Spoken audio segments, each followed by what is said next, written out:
The SAS doesn't practice martial arts. They practice applied violence. Here's what separates their combatives from everything else you've seen. To understand SAS combatives, you must first understand their mission. The SAS operates deep behind enemy lines, in small teams where capture means torture and execution. Their unarmed combat is not a sport or a self-defense system. It is a clinical tool for mission completion. You use it only when your firearm cannot function, due to proximity, silence requirements, or malfunction. Every movement must conserve energy. You have no time for sparring or prolonged engagement. Your objective is to end the confrontation within 3 to 5 seconds. The default setting is lethal force. You target the body's critical points, eyes, throat, solar plexus, groin, to cause catastrophic system failure. This is not about scoring points. It is about survival. The foundation of SAS combatives comes from William Fairbairn and Eric Sykes, former Shanghai police officers who developed defendu, or gutter fighting. They discarded ceremony for a scientific approach to violence. You target vital points, eyes, throat, solar plexus, and nerve clusters. You attack with maximum aggression from the first second. You integrate weapons seamlessly. The fighting knife and improvised tools become extensions of your hands. The famous Killing House CQB drills evolved from this mindset. You move with speed and aggression, ending threats before they escalate. This is not about technique. It is about mindset and efficiency. As the SAS evolved, they refined their combatives through real-world conflicts in Malaya, Oman, and Aden. They extracted principles from judo for throws and silent sentry removal. They borrowed boxing footwork and short-range punching mechanics for confined spaces. They integrated wrestling and catch-as-catch-can for ground control and positional dominance. You do not need a black belt in any discipline. You need the most functional principles grafted onto an aggressive, lethal core. This is a living system, updated based on after-action reviews and cross-training with Delta Force and GSG-9. You take what works and discard the rest. SAS striking prioritizes natural weapons over the fist.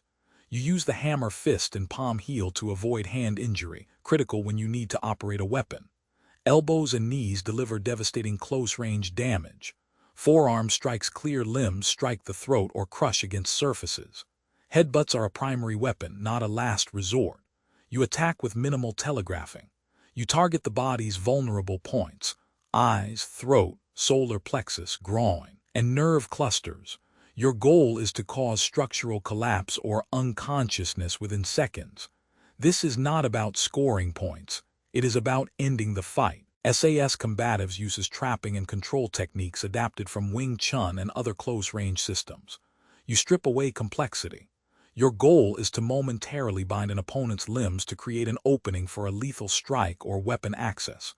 You use the environment as a weapon, smashing heads into walls, ledges, or stairs. This is not a dirty trick. It is sound tactics. You control the opponent's centerline, break their balance, and deliver a finishing blow. You do not engage in prolonged grappling. You bind, strike, and move on. Your objective is to return to your primary weapon as quickly as possible. SAS training rejects formalism. There are no katas, no belts, and no rules. You train in scenario-based drills that replicate high-stress situations. You fight on stairs, in mud, in water, in the dark, while injured and against multiple opponents. You practice against fully resistant opponents. You measure a technique's value by its repeatable effectiveness in these conditions. You drill the transition from unarmed to armed combat. You train until your responses become automatic. This is not about memorizing techniques. It is about developing a mindset and a set of principles that work under extreme stress. You can apply SAS principles to civilian self-defense.